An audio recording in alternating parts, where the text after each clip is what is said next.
Δύο υπέροχα βιβλία, 3 ημέρες με τους Αγίους, ο πρώτος τίτλος, και κάτι πιο επίκαιρο, Άγιοι τόποι, εκεί που ο ουρανός χαμηλώνει. Κυρία Λατάρη, καλό βράδυ. Καλησπέρα σας, τι κάνετε? Δόξα τω Θεώ, δεδομένων των συνθήκων λέμε ότι είμαστε καλά.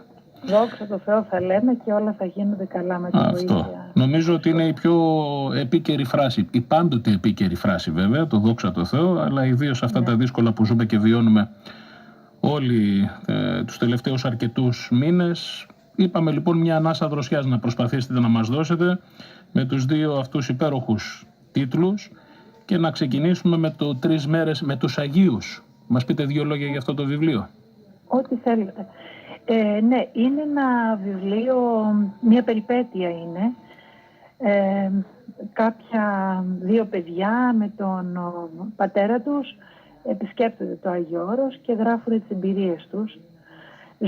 Είναι παιδιά στην εφηβεία, ζουνε την Παναγία μας, κάτι εκεί ακουμπάει, κάτι χαμηλώνει, βλέπουν τους γεροντάδες, περπατούν δίπλα τους, αγγίζουν τις αγιογραφίες, τους μιλούν.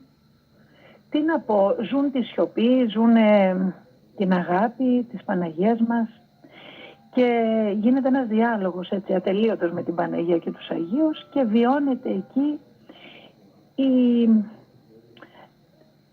η μεγάλη χάρη που δίνει το Άγιο Όρος και τη ζουνε πραγματικά, τη ζείτε εσείς οι άντρες και εμείς την παίρνουμε από εσάς βέβαια, αυτή την εμπειρία, τη βιώνουμε και την σκορπίζουμε όσο είναι δυνατόν. Δηλαδή εγώ προσπάθησα να τη σκορπίσω μέσω του βιβλίου αυτού, του 3 ημέρες με τους Αγίους, σε όλους τους αγαπητούς μου φίλους, τα παιδιά με τα οποία συναναστρέφουμε. Πάντως πραγματικά μια επίσκεψη, ένα προσκύνημα στο Άγιον Όρος είναι μοναδικό. Εγώ θυμάμαι την πρώτη φορά που πάτησα το πόδι μου στο Άγιον Όρος, το πόσο έχει στην αίσθηση ότι η Παναγία σκεπάζει τον τόπο με το ομοφόριό της. Σου γίνεται αισθητό από την πρώτη στιγμή αυτό το πράγμα. Εσείς έχετε εμπειρία η οποία είναι πολύ έτσι συγκλονιστική. Εσείς πώς πήρατε ιδέα να γράψετε για αυτό το βιβλίο? Όταν γύρισε η οικογένεια, 1/3 της οικογένειάς μας δηλαδή από το Άγιο Όρος, ήταν τόσο πολύ έτσι συγκλονισμένοι από αυτά που έζησαν.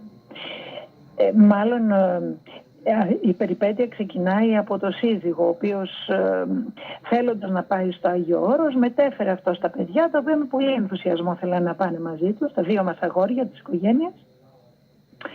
Και βέβαια γυρίσανε, τι να πω, ενθουσιασμένα, γυρίσανε με πολύ μεγάλες έτσι εντυπώσεις, με προσκυνηματική εμπειρία και όλα αυτά τα μετέδωσαν και στις γυναίκες της οικογένειας, οπότε και εγώ θέλησα αυτά να τα μεταφέρω σε όλα τα παιδιά, να τα ζήσουμε, είτε είναι κορίτσια είτε είναι αγόρια, να τα απολαύσουμε και να μπορέσουν τα αγόρια να νιώσουν κάτι και να πάνε να δουν αν όντως είναι αλήθεια αυτά που γράφονται στο βιβλίο.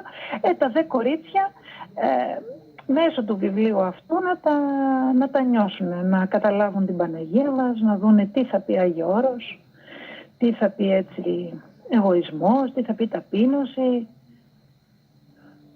Είναι μια σημαντική προσπάθεια και από ό,τι βλέπω και από τα περιεχόμενα του βιβλίου, τα έχετε πάρει τα κεφάλαια στάδιο-στάδιο.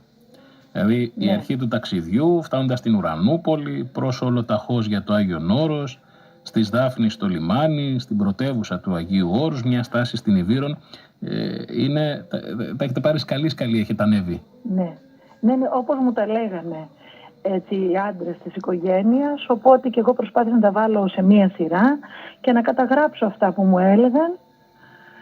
Βέβαια ζήτησα, δεν σας κρύβω, και από τα παιδιά να μου πούνε κάποιες εμπειρίες, να μου τις γράψουν και να μου τις δώσουν, οπότε εγώ να τις ενσωματώσω και να βγει το αποτέλεσμα αυτό που κρατάτε στα χέρια σας. Άρα είναι μια οικογενειακή υπόθεση αυτό το βιβλίο, έτσι? Έτσι νομίζω, ναι.